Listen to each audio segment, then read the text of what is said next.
Hi, my name is Jeff Onspach. I'm the owner of DD Ranch LLC, located in Terrebonne, Oregon. My wife Linda had worked here at the ranch for about 5 years before we bought it in 2013, and she was bartering bookkeeping services for me. That's how we originally got started. My wife really got into healthier foods, and so we pretty much disconnected from the processed food supply, and part of that was to search out a grass-fed, grass-finished meat operation. And so that's how we found the ranch initially. We bought the ranch in 2013 and then moved on property in 2014.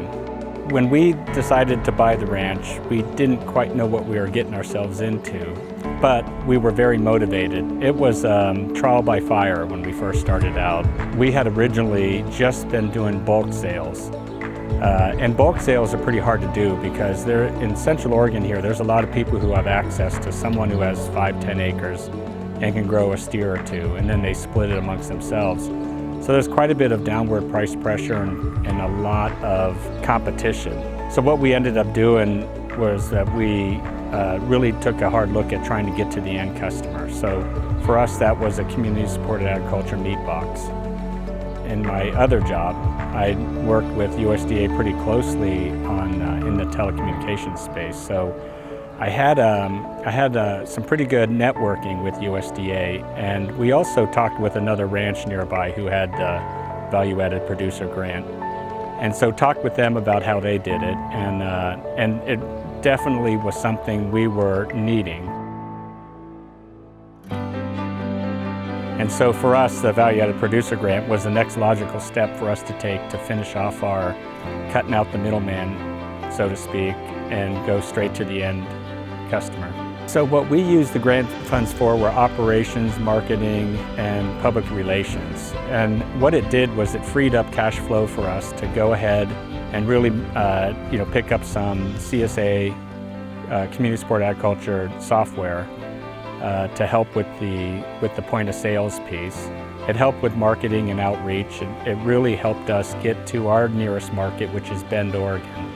That's, I would say probably 80% of our sales are from the Bend area, and that's an area that is more developed, a little more urban.